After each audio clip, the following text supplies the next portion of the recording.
Today we'll be looking at histograms. So what are histograms? So histograms are similar to bar charts, but the difference is bar charts are used to display discrete data and histograms are used to display continuous data, which is why there's no gaps between each bar. The other different thing about them is because histograms display continuous data as data which is normally grouped, we'd like to see how spread out each group is per person. So not the height of the bar, but the area of the bar gives you the frequency. And since the area of the bar gives you the frequency, we now need a new y-axis. Our new y-axis is called the frequency density. So it means for every person or every frequency, how high are we going? So that's what your y-axis is. Since the area is frequency, to work at the y-axis, you do the area divided by the base, which is your Clark's width. So the range in each interval. So let's take a look at some exam questions about histograms. First question here. We've got a table about the height of trees in a wood in meters, and then we're going to be given a blank piece of graph paper. So the first thing we need to do is work out that frequency density column, the y-axis. Now as we remember, the frequency density is your frequency divided by your Clark's width. So let's write down what the Clark's width in each row will be. So 2, 2, 4, 8, 4. 7 divided by 2 is 3.5. 14 divided by 2 is 7. Then we have 4.5, 3, and then 2.5. Let's label axes. So the y-axis is the frequency density. And the x-axis is the height in meters. Now for the y-axis we're going all the way up to 7, so let's just zoom in a little bit on the graph paper. So we're going all the way up to 7, so let's say we're going for every 10 squares we're going 2. And then for the x-axis we're going from 0 to 20. Right, so that's done. So if we're going 10 boxes of 5, that means for every one across we're going 2 boxes across. So the first point we're going 2 across and then 3.5 up. So we're going 4 across and all the way up to 3.5, which is 7.5 boxes from 2.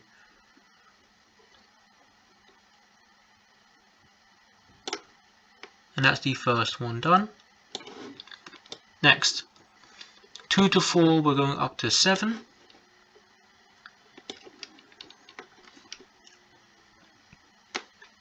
So that's 5 boxes from 6.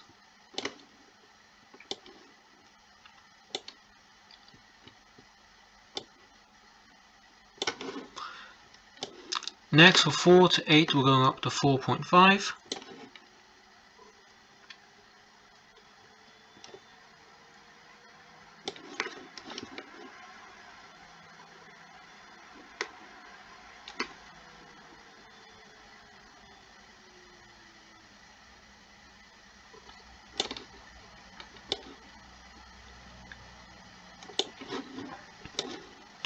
Then from 8 to 16 we're going up to 3. Let's just make that one a little bit smaller.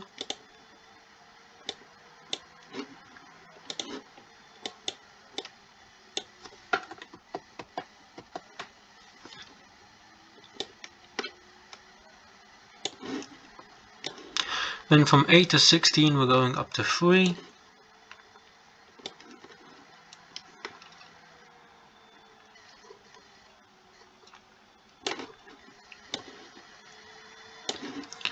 And then finally, from 1620, we're going up to 2.5.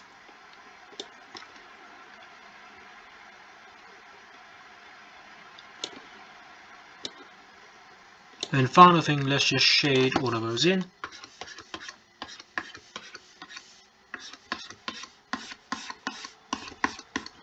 then we'll zoom out. So that's our histogram done. Next exam question. So we've got a table depicting the speed of cars of 100 of them, and then we're given a histogram. They've already given us the x-axis, we need to work out the y-axis, and then after that we've got an estimation question. So first let's label the y-axis as the frequency density,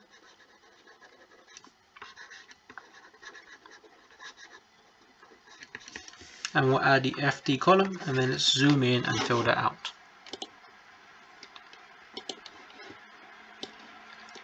Let's write out the clots widths again. So it's 5, 5, 10, 20. 15 divided by 5 is 3, 25 divided by 5 is 5, 36 divided by 10 is 3.6, and then finally 24 divided by 20 is 1.2. So we're going all the way up to 5 on our frequency density. So let's say every 10 squares should be 1. Alright, and that's done. So first, we're going from 60 to 65 and all the way up to 3.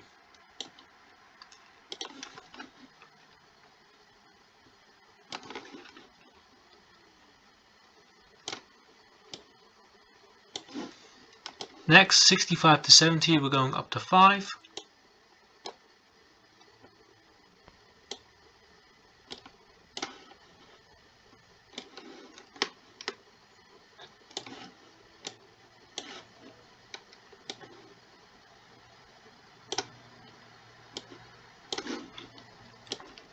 For 70 to 80, we're going to 3.6.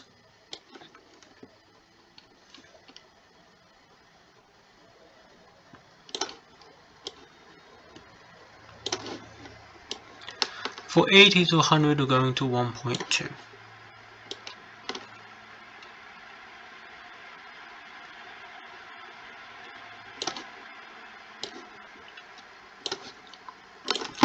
And then once again, let's just shade those in.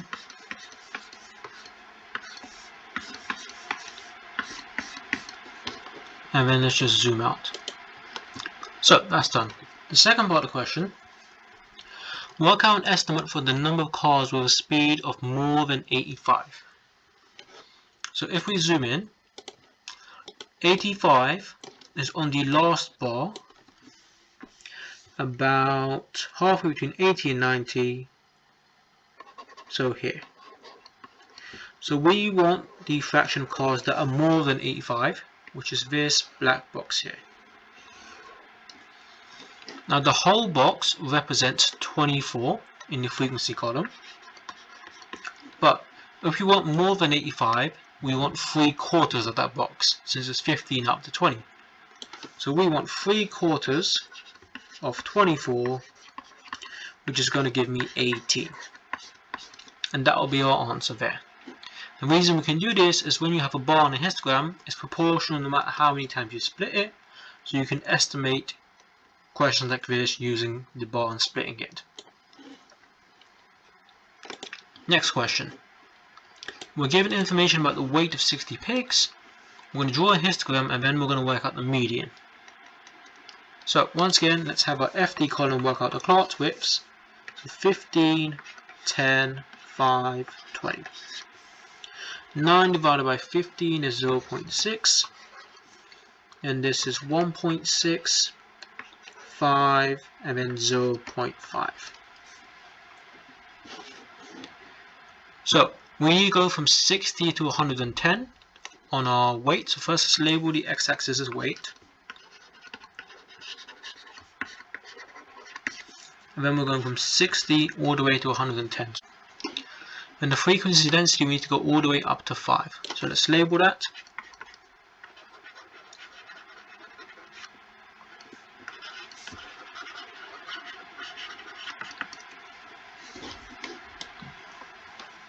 So let's say every 10 boxes is 1. First, from 60 to 75, we're going up to 0.6.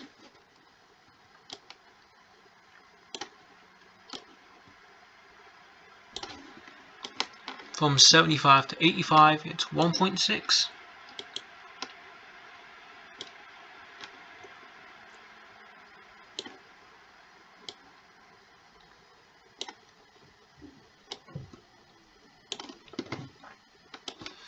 From 85 to 90, it's 5.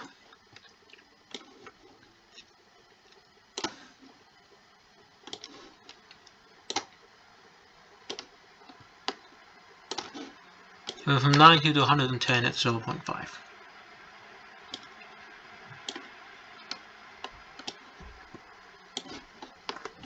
Once again, let's just shade those in.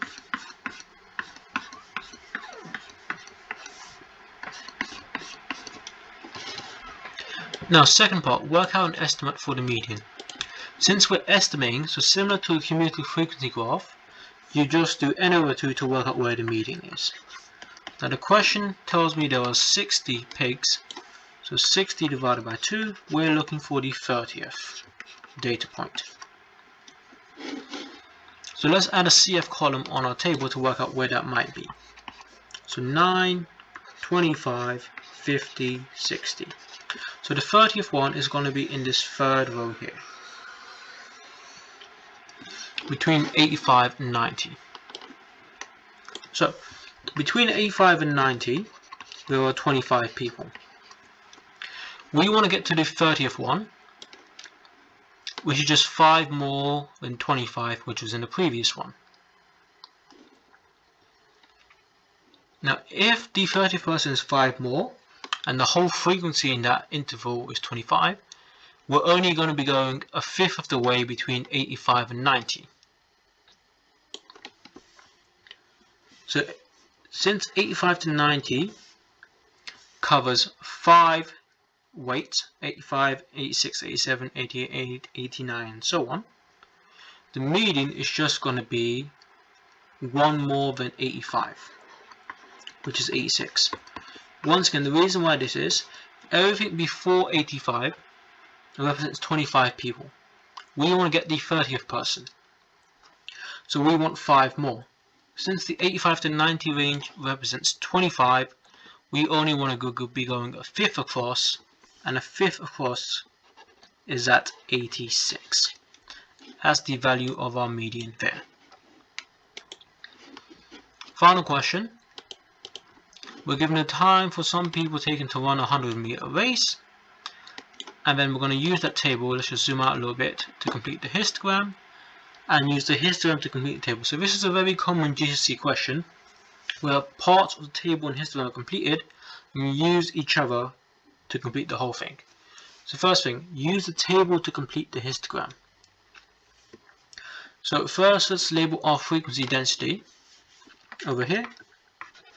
So what we need to do is work out what the scale we're using for frequency density is. Now, we don't know what the frequency for the 14 to 16 bar is, but we know what the frequency is for the 16 to 20 bar, so we're going to be using that. So let's add in an FD column and write down the class widths.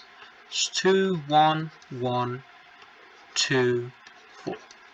So we have a frequency of 8, a width of 4, so this must be 2. That means if we zoom in on the histogram, so this height here must represent 2, and we know that's going 4 boxes across. So that means every 2 boxes is going to represent 1. So we filled on a scale, every 2 boxes is 1. So now we're going to use this information to complete the histogram. So we're missing the first 3 bars. So let's work out the FDs. 6 divided by 2 is 3, 21, 23. So for the first one, from 10 to 12, going up to 3.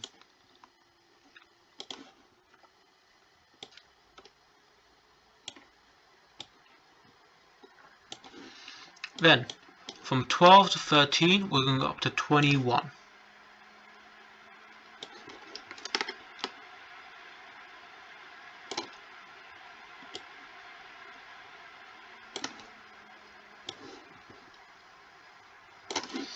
And then from 13 to 14, we're going up to 23.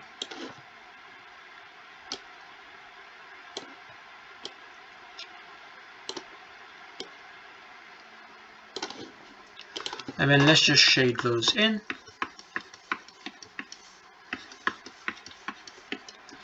And then the last part, part B, we need to figure out that frequency and frequency density. So the 14 to 16 is already on the graph, and we can tell that has a height of 21. So the frequency density is 21. Now since the class width is 2, this time we're multiplying to work out the frequency, which is just going to be 42.